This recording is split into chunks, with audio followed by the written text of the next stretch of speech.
कहानी की शुरुआत होती है आज से 45,000 साल पहले, जब इंसानों ने यूरोप के कुछ इलाकों में रहना शुरू किया था। इसके बाद हम एक अंधेरी गुफा को देखते हैं जिसके अंदर 6 इंसान आग के आसपास झुंड बनाकर बैठे थे। इस ग्रुप का लीडर एडम नाम का एक आदमी था। वो बहुत बहादुर था और बाकी सबकी रक्षा करना ही अपना धर्म समझता था। उसका एक भाई था जिसका नाम था गिर और एडम के बेटे का नाम हेरॉन था। वो तीनों एक दूसरे के काफी करीब थे और हमेशा इकट्ठे रहते। इसके साथ उनके ग्रुप का सबसे बूढ़ा आदमी था ओडल, जो हर वक्त किसी न किसी बात पे मुंह फुलाए रहता था। इसके अलावा एव नाम की एक प्रेग्नेंट औरत थी जो एडम की पत्नी थी, और उनकी आखिरी साथी थी बेया नाम की एक जवान लड़की। कुछ समय पहले जब एडम का ग्रुप जंगलों में भटक रहा था तो उनकी मुलाकात बेया से हुई और तब से ही वो उनके साथ थी। शुरुआत में तो सबने उसे बराबर का दर्जा और अच्छा खाना दिया, मगर अब तो वो बेया से ही सबसे ज्यादा काम करवाते थे। उनकी टोली में शायद गिर ही था जो बेया से ढंग से बात करता था, क्योंकि शायद वो उसे पसंद करने लगा था। खैर, इस वक्त उनकी टोली की हालत बहुत ज्यादा खराब थी, क्योंकि उन्होंने कई दिनों से कुछ नहीं खाया था। इसी वजह से वो सब काफी कमजोर हो गए थे और सबसे ज्यादा असर तो एव पर हुआ था,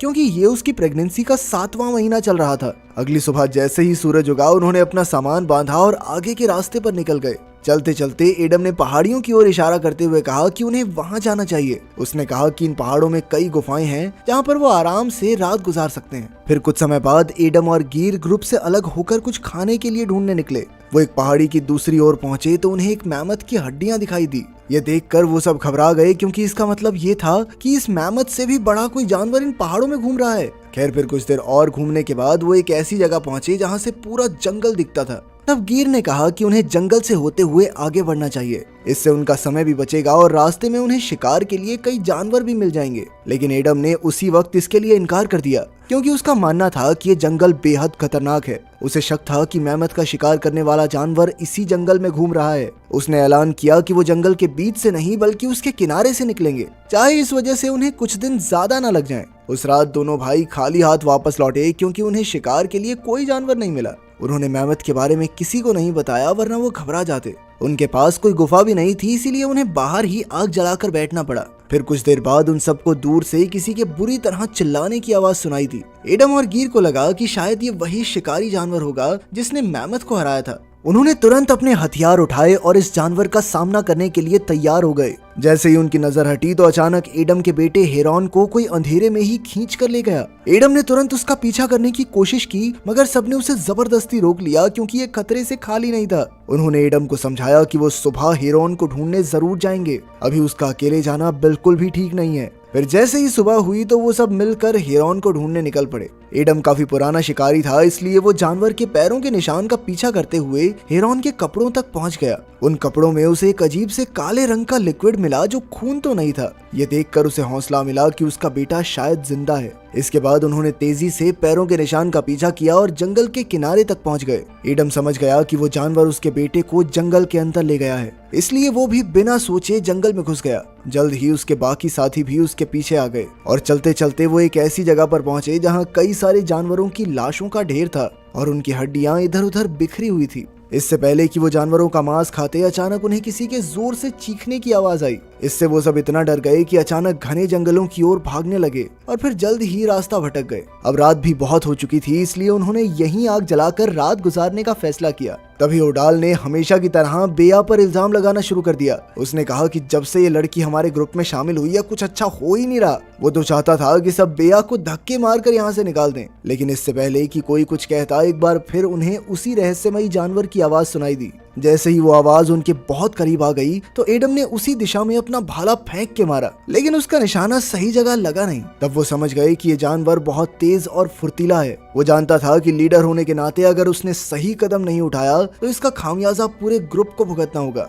फिर उसने एक भाला उठाया और चुपके से अंधेरे में आगे बढ़ने लगा ताकि वो उस जानवर को खत्म कर सके। लेकिन शायद यही उसकी सबसे बड़ी गलती थी, क्योंकि अचानक किसी ने पीछे से उस पर जोरदार वार कर दिया। वो बुरी तरह चिल्ला चिल्ला कर मदद मांगने लगा, पर उसके साथी बेहद डरे हुए थे। कुछ देर बाद जब उसकी चीखें बंद हुई तो गिर अपने भाई को ढूंढने निकला। जैसे तैसे उसे एडम मिल गया और गिर उसे उठाकर आग के पास वापस ले आया। मगर जैसे ही सबने एडम का चेहरा देखा तो वो समझ गए कि एडम शायद ज्यादा देर जिंदा नहीं बच पाएगा। असल में जिसने भी उस पर हमला किया था उसने एडम का चेहरा फाड़कर उसके शरीर का एक अंग नोच लिया था। आखिरकार बेया ने एक पत्थर उठाया और एक ही झटके में एडम पर हमला करके उसे इस दर्द से आजाद कर दिया। इस दिल दहला देने वाले हादसे के बाद सब पूरी तरह टूट चुके थे। अपने पति को खोने के दुख और भयंकर भूख की वजह से एव तो वहीं बेहोश होकर गिर पड़ी। तभी बेया ने कहा कि उन्हें एडम का मांस खाकर अपनी भूख मिटा लेनी चाहिए। ये सुनकर सभी हक्के बक्के रह गए, पर अब उनके पास कोई और चारा नहीं था, इसलिए आखिरकार वो सब मान ही गए।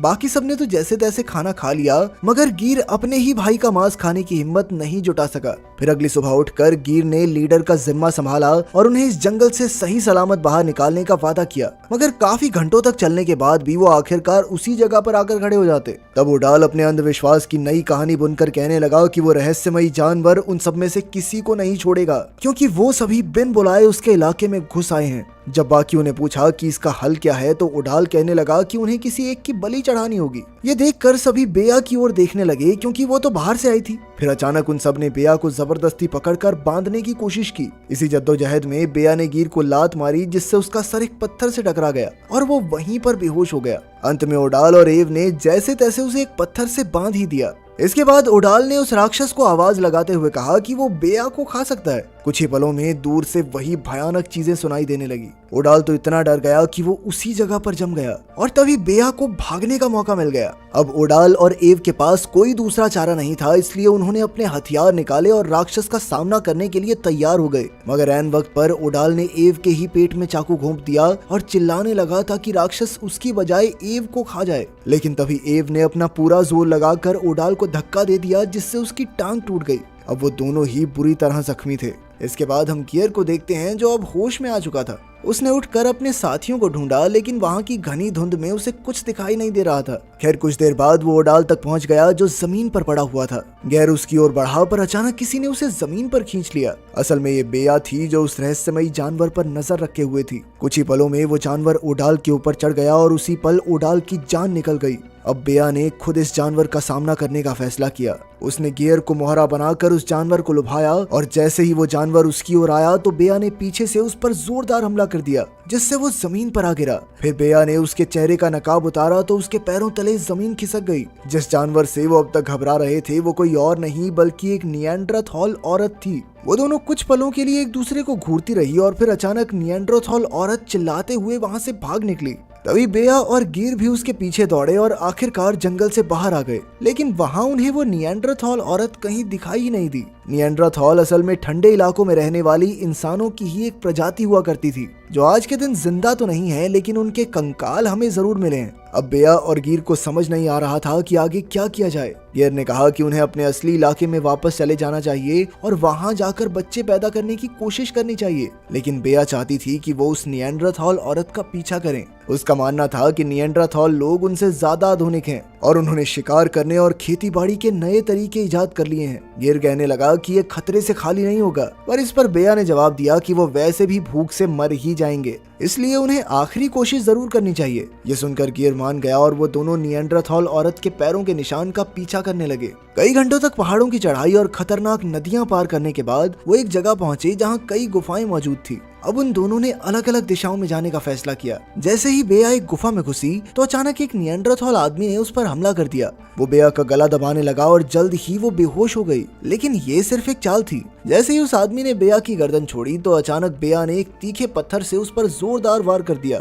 जिससे उस आदमी की मौके पर ही मौत हो गई। इसके बाद बेया गुफा में आगे बढ़ी तो वो एक कमरे में पहुंची जहां आग जल रही थी। अचानक उसने देखा कि एडम का बेटा हेरॉन भी वहीं मौजूद था, जिसे कुछ दिन पहले कोई उठाकर ले गया था। उसने बेया से अपने पिता के बारे में पूछा, पर बेया उसे कोई जवाब नहीं दे सकी। उसी समय वही निएंडरथॉल औरत हाथ में हथियार लिए वहां आ पहुंची। तभी बेया भी जलती लकड़ी उठाकर उसे डराने की कोशिश करने लगी। उनका शोर सुनकर गिर भी तुरंत वहां आया, पर हेरॉन को जिंदा देखकर तो वो हक्का बक्का रह गया। इसी मौके का फायदा उठाकर उस औरत ने गिर पर जानलेवा हमला कर दिया और उसके सर पर तब तक लगातार वार किए जब तक गिर मरा नहीं। उसी वक्त बेया ने वहाँ मौजूद जानवरों की लाशों को आग लगा दी और हेरोन को लेकर भाग निकली। कुछ ही पलों में गुफा में जबरदस्त धमाका हो गया और निएंडरथॉल औरत बाहर निकलते हुए फंस गई। वो मदद की गुहार लगाने लगी तो हेरोन उसकी मदद करने के लिए आगे बढ़ा, मगर बेया भूली नहीं थी कि इस औरत ने उसके पूरे परिवार का खात्मा कर दिया था। इसलिए उसने एक पत्थर उठाया और औरत के सर पर मार मार के उसकी जान ले ली। ये देखकर हेरोन फूट फूट कर रोने लगा, क्योंकि उस औरत ने उसे अपने बच्चे की तरह ही रखा था। मगर जब बेया ने उसे बताया कि इसी औरत ने उसके पिता एडम की जान ली थी, तो हेरोन की आंखें खुल गई। आखिरकार बेया और हेरोन एक और गुफा में घुसे, जहां उन्हें ढेर सारा खाना और आधुनिक हथियार मिले। खैर, इसके बाद उन दोनों ने अपनी नई जिंदगी की शुरुआत की और यहीं कहानी खत्म हो।